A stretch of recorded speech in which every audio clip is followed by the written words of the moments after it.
우선 저는 지난번에 한번 말씀을 드렸는데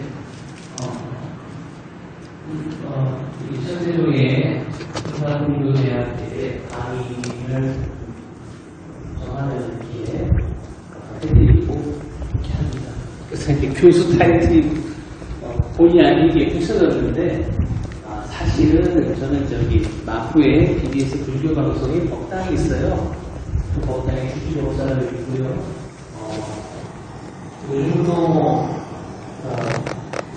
시절이 코로나라서 여러분들 비대면으로 이렇게 강의를 하고 다니고 있습니다. 법명은 지혜 해자의 등등자 속의 해 등이라 하고요. 이름은 개호진이라고 합니다. 만나서 반갑습니다. 네. 사실 이 자리에 서게 된 거는 오늘 이 법당의 외호 선지식인 교수 선지식인 우리 진철 스님 덕분에 이렇게 서게 됐어요. 네. 스님 덕분에. 근데 스님이 굉장히 바쁘신 분인데 우리 일을 많이 하셔요. 종단에서도 그렇고 솔직히 말하면은 불교계 전체에서도 스님이 원력이라는 것은 많은 이 스님들 사이에서도 알려지신 분입니다. 그런데 아마 코로나 때문에 활동을 못 하실 것 같아요. 그건 비단 진철 스님뿐만 아니라 다른 스님들, 신도회도 마찬가지인데 빨리 코로나가 종식돼서 스님 원력이 끊임없이 이렇게 잘 이렇게 이루어지고 여러분들도 큰 포교를 같이 한번 이렇게 해주셨으면 하는 바람이 듭니다. 하여튼 간에 이 자리를 마련해 주신 진철 스님께 감사드립니다.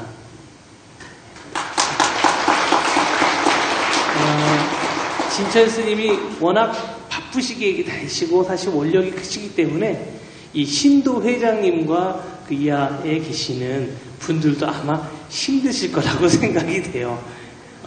그러나 제가 오늘 여기 와서 방에 이제 앉아 있으니까 다도 회원분들이 조그맣게 소반이라고 하는 작은 상에 이렇게 정성스럽게 이렇게 차하고 다과를 이렇게 보내주셨어요.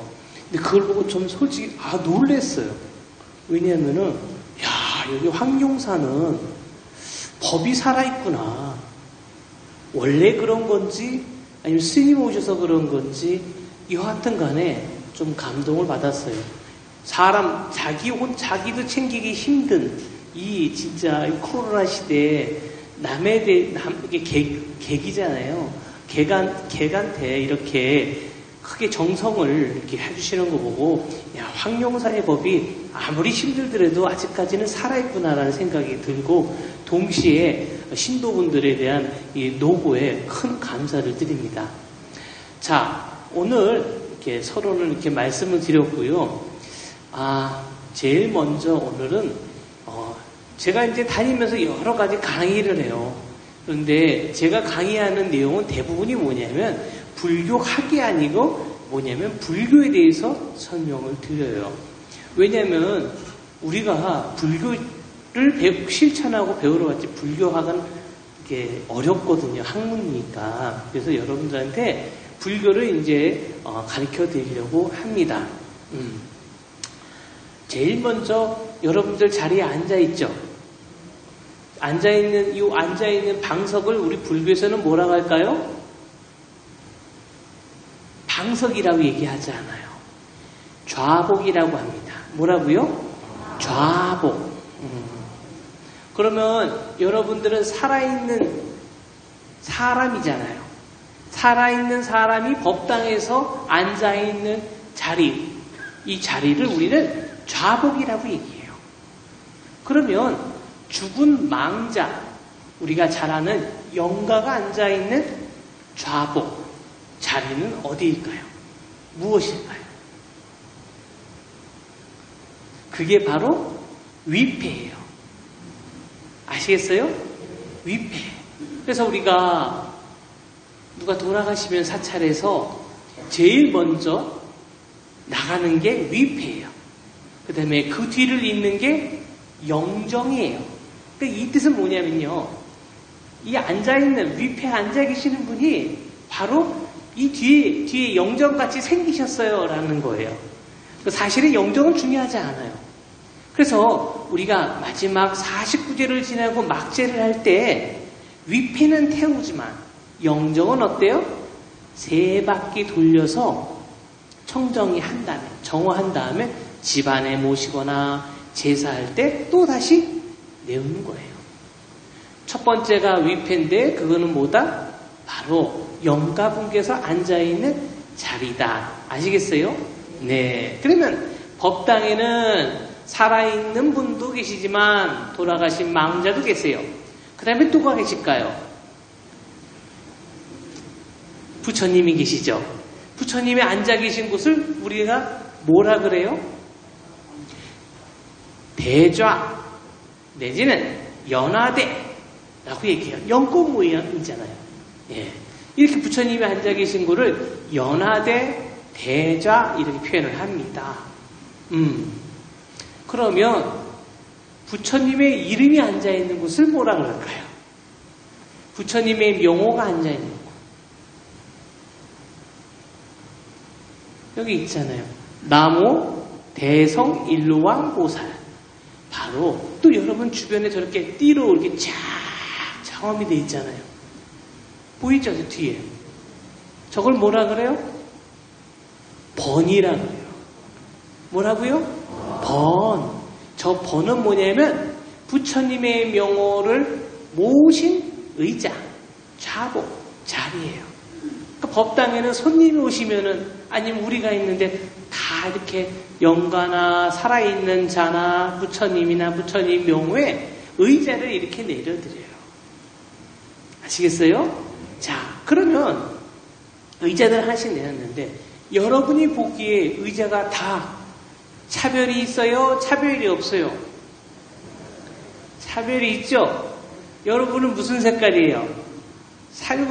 살색이죠? 저기 오른쪽에 계시는 우리 저기 분들은 무슨 색깔이에요? 남자 불자님들은 회색이죠?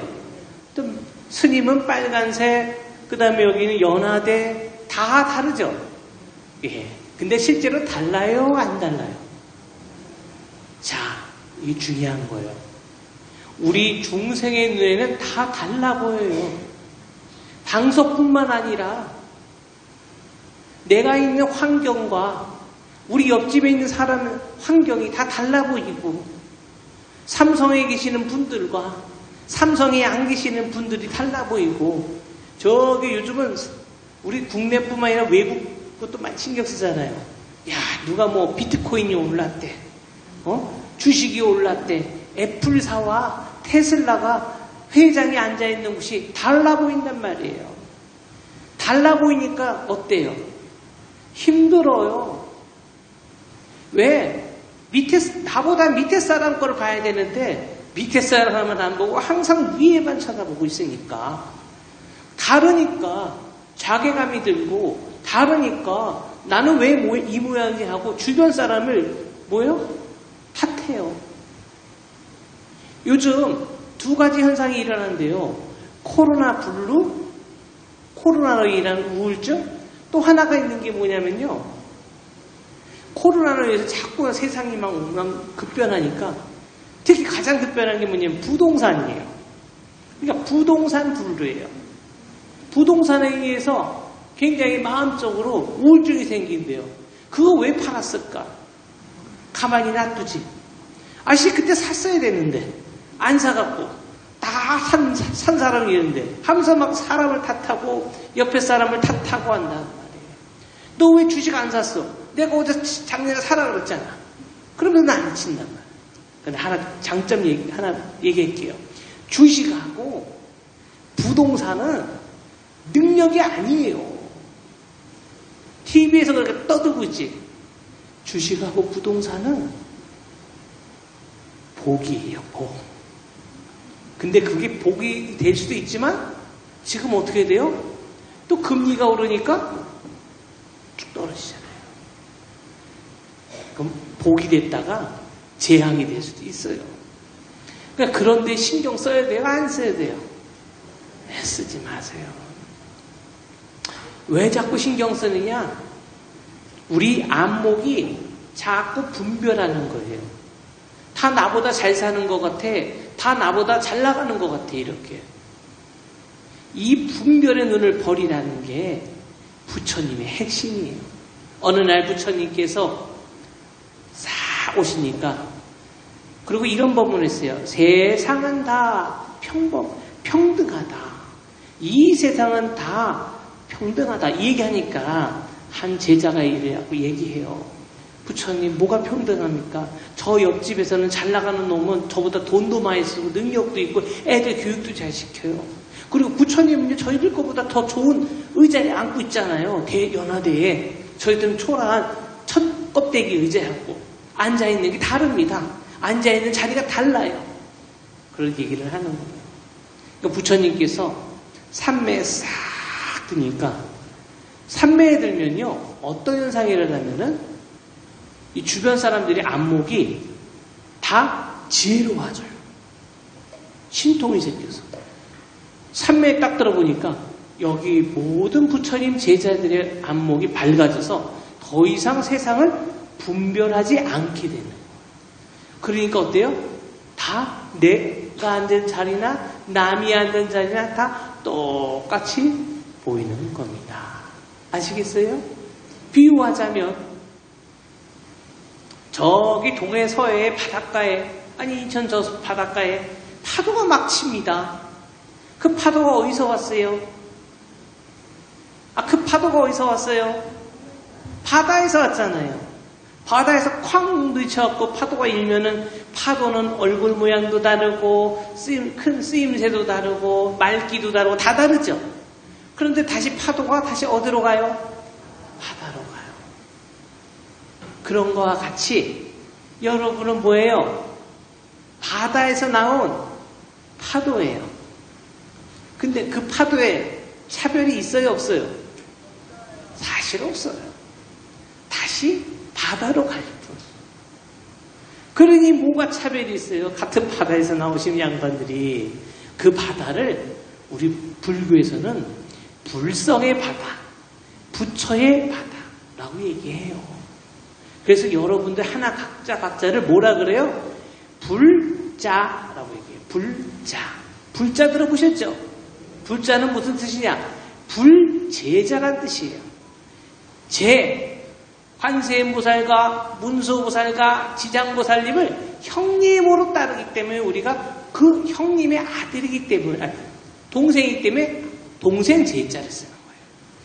아들 자 불제자에서 아들 자는 뭐냐? 우리가 석가모니 부처님이나 아미타 부처님이나 아촉불 부처님이나 모든 삼남원상 다보 부처님이나 삼남원상의 모든 제불들 부처님을 아버지로 삼기 때문에 뭐다? 아들 자자를 쓰는 거예요. 왜? 부처님이 바다에서 나온 파도이기 때문에. 그러니까 여러분 죽죠? 죽어요? 안 죽어요? 네, 죽으면 부처님 바다로 가니까 겁내지 마세요. 어디서 나왔어요?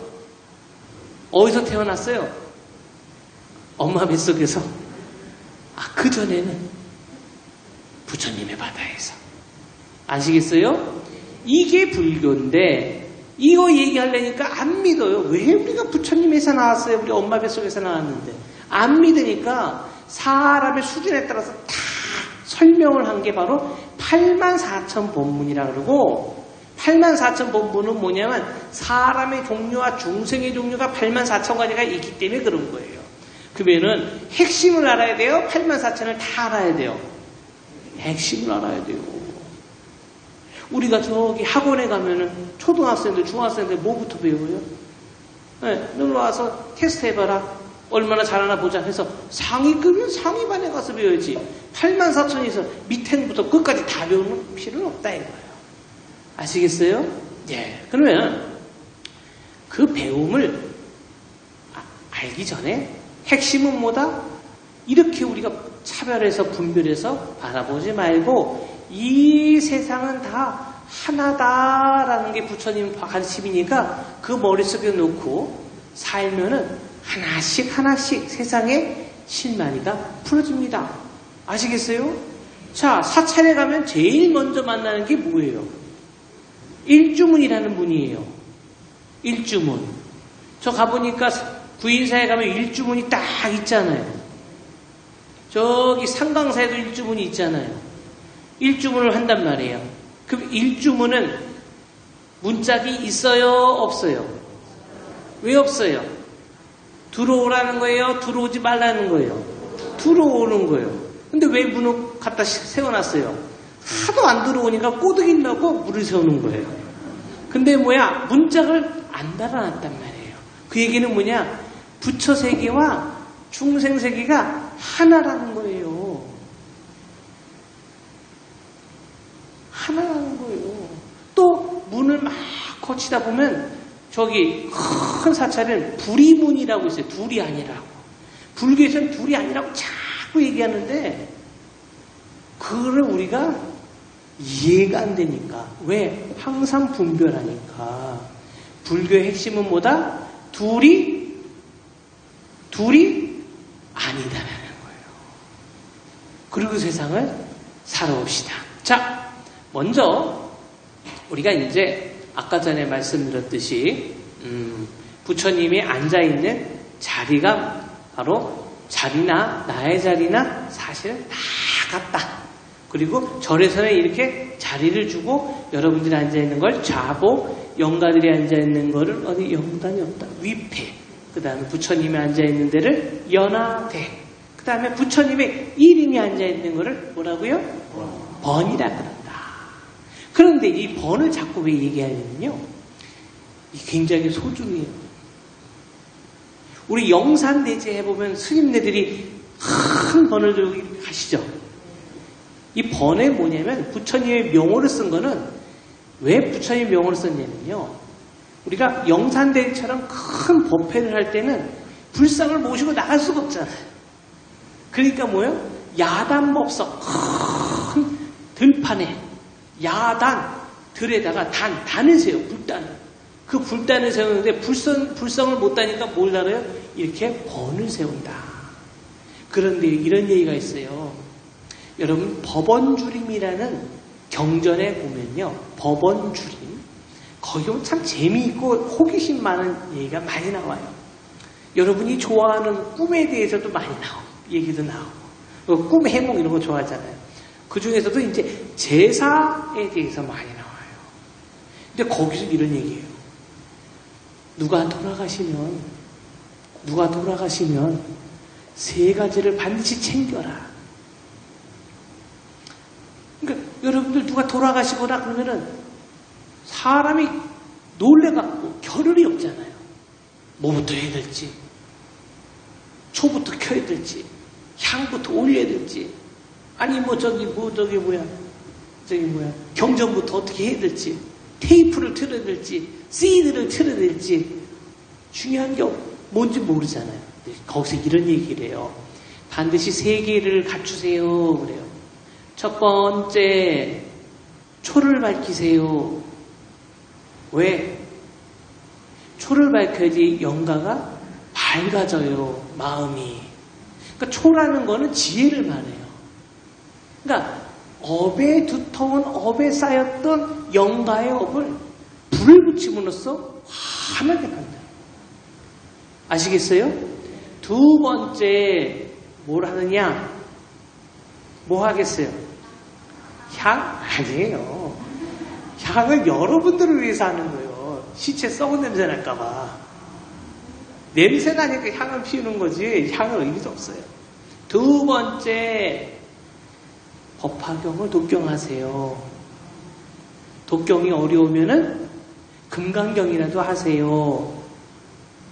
그러니까 우리가 누가 돌아가셨을 때 가장 좋은 게 뭐냐면 법화경이에요. 아니, 84,000 가운데서 가장 수승한 게 법화경이에요. 근데 원래는 법화경은 여러분들 설명을 드려야 되는데 못 알아들으니까 맨 밑에 초국경전 아한경부터 시작해서 중간에 반야심경, 금강경, 그 다음에 원각경, 이런 식으로 해서 차제가 들어가는 거예요. 너무 어렵기 때문에. 법화경은 여러분이 아무리 누가 강의를 해줘도 못 알아들어요. 왜 못 알아듣는 줄 아세요? 깨닫지 못했기 때문에. 이거 깨닫는 사람만 하는 경이에요. 그러니까 어떻게 해야 돼요? 깨닫지 못해도 들고만 다녀도 이거는 공덕이 되는 경전이에요. 그래서 사실은 49제라는 것은 일반 불자들한테 안 해줬어요. 절에서. 안 해줬어요. 누가 해준 줄 알아요? 스님들이 돌아가실 때만 해줬어요. 왜? 스님들 돌아가셔서 마지막 제사 때 뭘 하냐면요. 스님들 돌아가시면 마지막이 아니다. 첫날부터 49일 동안 법화경을 독경해 줬어요. 밤새서 산에 있는 모든 스님들이 돌아가면서 그걸 법화경을 독경해 줬는데 일반 사람들은 그렇게 해줄 수가 없잖아요. 그리고 스님들이 밤새도록 49일 동안 여러분들 집에서 계속 연불만 해주고 있어봐요. 귀찮잖아요. 신경 쓰이잖아요. 그래서 간단하게 하는 거예요. 그러나 스님들 돌아가신 법화경을 해줘요. 다행스럽게 천태종에서는 법화경을 독성을 안 해주더라도 탑다란이 아시죠? 탑다란이 거기에 법화경이 들어있어요. 다른 데는 탑다란이에 금강경만 들어있거든요. 이게 굉장히 중요해요. 세 번째, 뭐가 중요하느냐?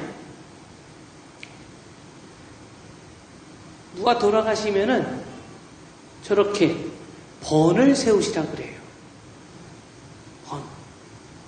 그러면 번이 뭐예요? 부처님의 명호가 앉아있는 데죠.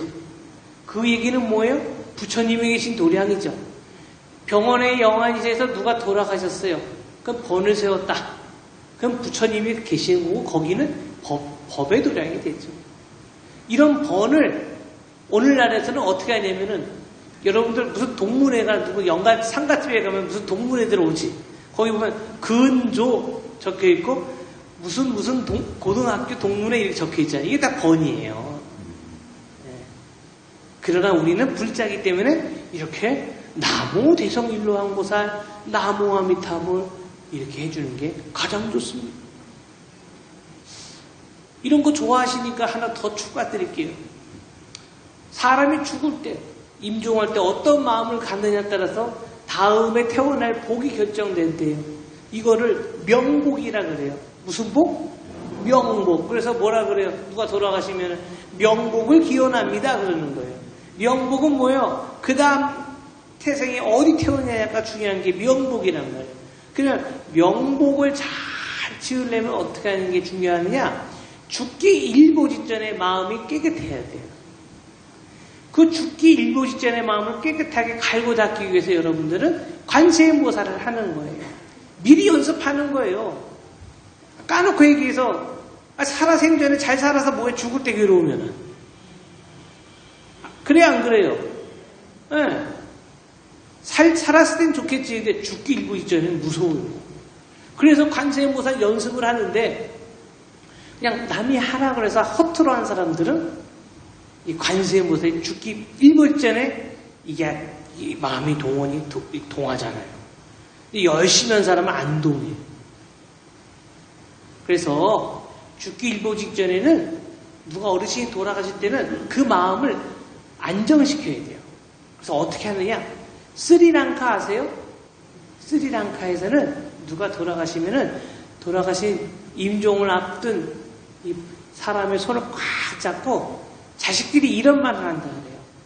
어머니한테는 어머니 사랑합니다 라고 얘기하고 아버지한테는 아버지 존경합니다 라고 얘기하면은 내가 여태까지 헛살지 않았구나 라는 마음을 갖고 마음이 편안해진대.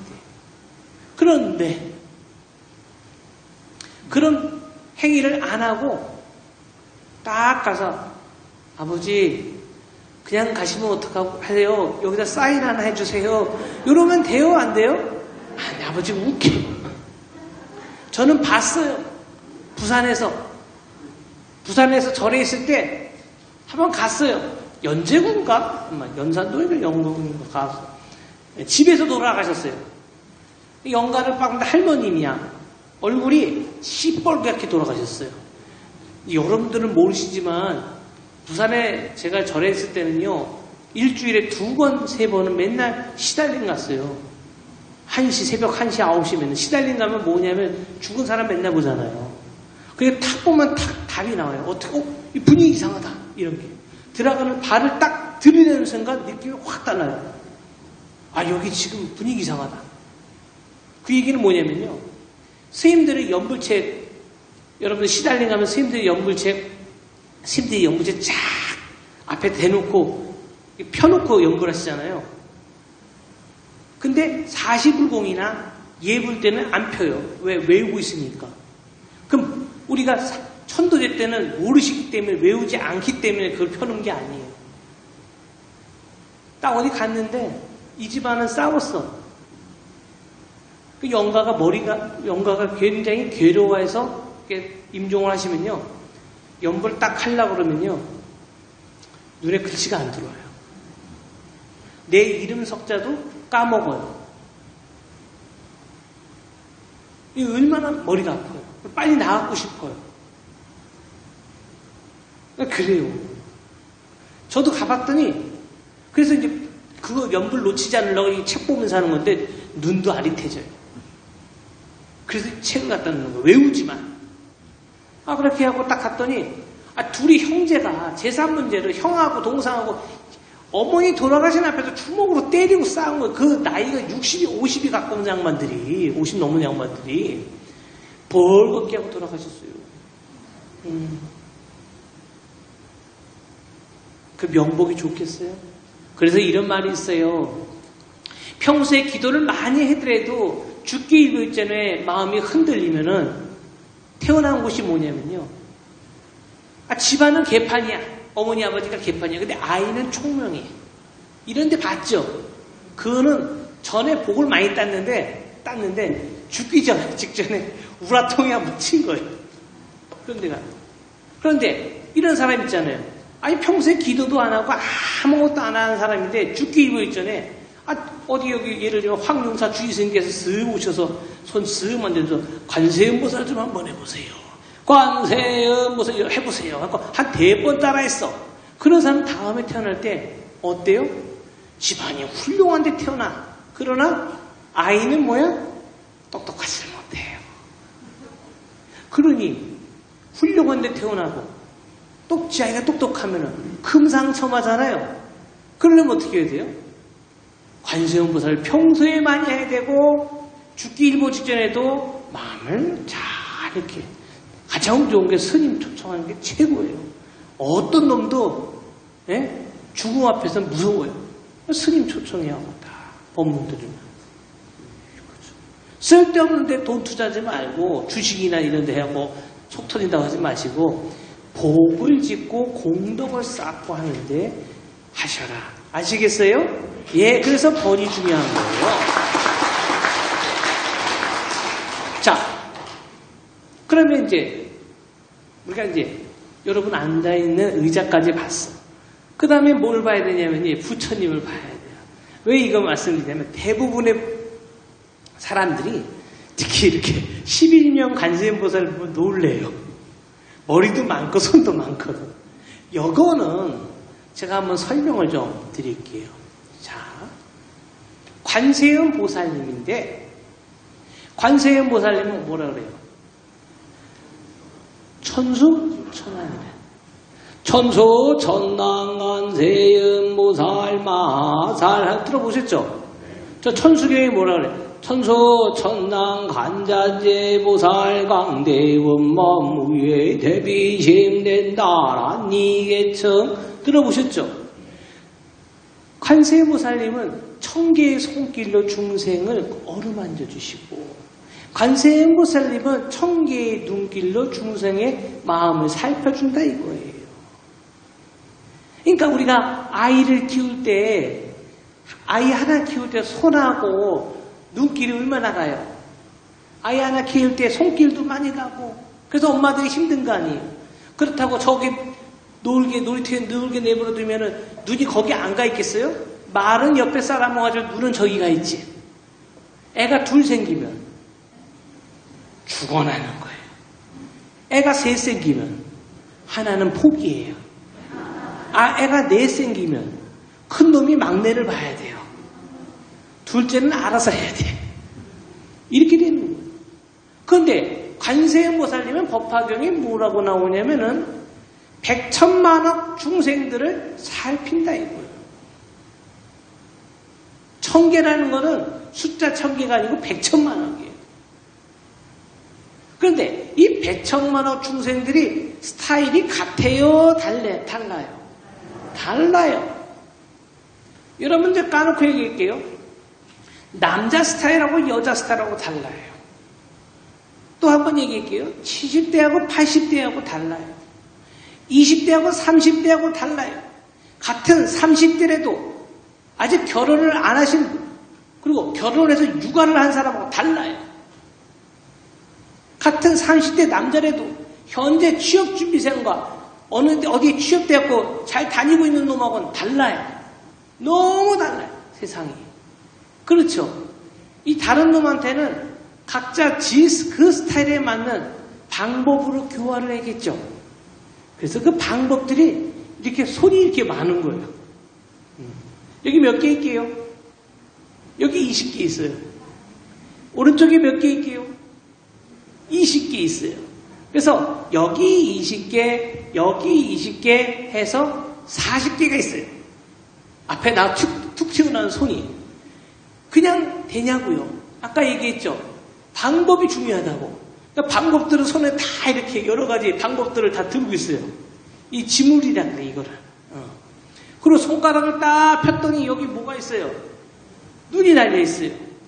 이건 뭐냐면 손 하나에 달린 이 눈이 25가지의 중생의 세계를 봐요. 여러분은 중생하면은 그냥 인간이라고만 표현하죠? 안 그래요. 여러분 몸에는 세포가 있고요. 그 세포도 다양하게 있고요. 바깥 세계에 얼마나 많은 다양한 세포들이 있고 박테리아들이 있어요. 다 중생들이에요. 한 가지 눈에 여러분 그리고 여러분이 지금 현재 살아가는 세계와 이 시간관념하고 다른 세계도 달라요. 우주가 몇 차원 세계라고 그래 과학자들이. 10차원이라고 그러잖아요. 10차원. 다 중생이에요. 이 눈이 25개의 중생 세계를 비춰요. 그러니까 40 곱하기 25개 하면 얼마야? 1000개예요. 그래서 천수 천안이에요.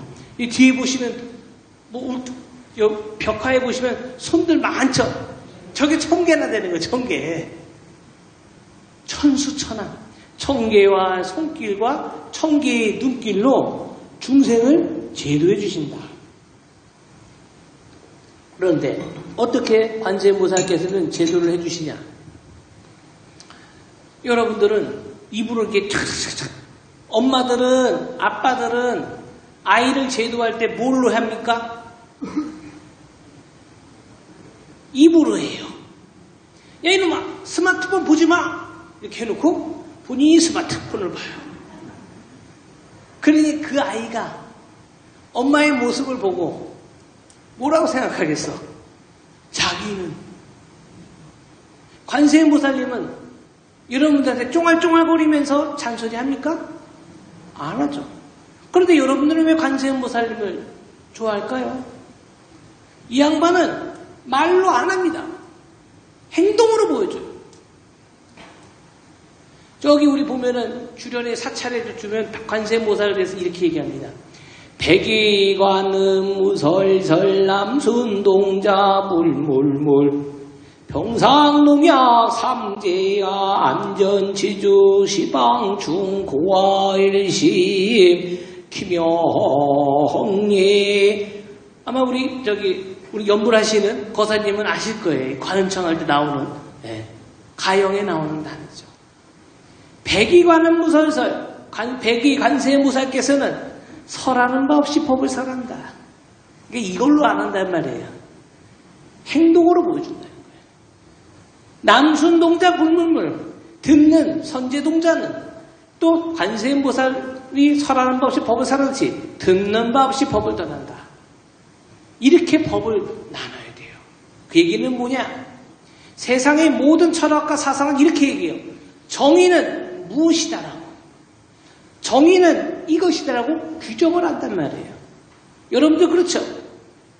임마 우리 때는 그랬어 하고 나 때는 말이야 하고 정의를 내리죠.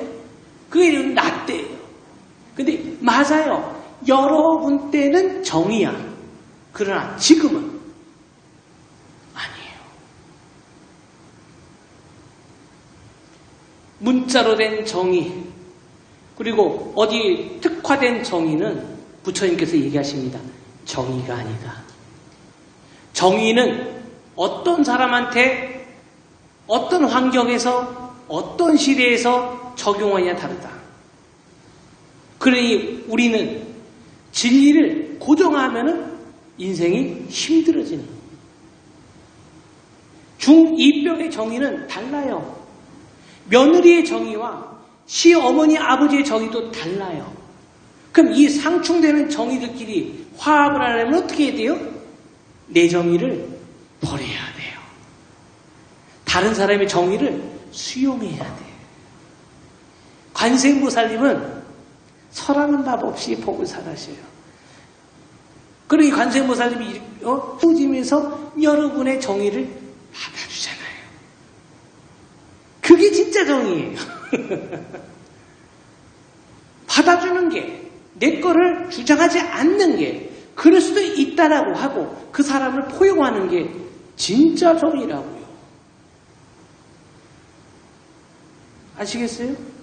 쌀이 하나 있는데 밥을 먹고 싶은 사람은 그 같은 쌀을 갖고 밥을 짓고, 도배하는 사람은 풀을 쓰고, 술 좋아하는 사람은 막걸리를 짓죠. 배고픈 사람한테는 어떤 게 정의예요? 밥 한 공기가 정의예요. 암 환자한테는 암약이 정의고, 두통 환자한테는 두통약이 정의예요. 근데 어떻게 정의를 고정시켜서 적용합니까? 아시겠어요? 오늘 여기까지 하고 마치겠습니다. 성불하세요.